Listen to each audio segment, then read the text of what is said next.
So,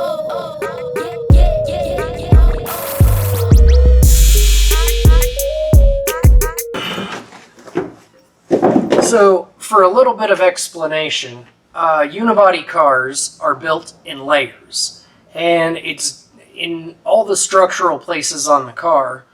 There are multiple layers of metal that are sandwiched together and tack welded in the middle or tack welded around the edge. And the process for building the C-pillar is that I am connecting the new skin that I built to the existing structural metal in multiple layers. So there's a layer that'll close in the opening here. There's a layer here to tie the roof and the pillar together.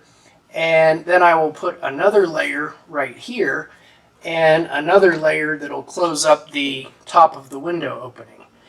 And I will probably also add some 1/8" plate here and down here and anywhere else that I've removed strength from the original unibody.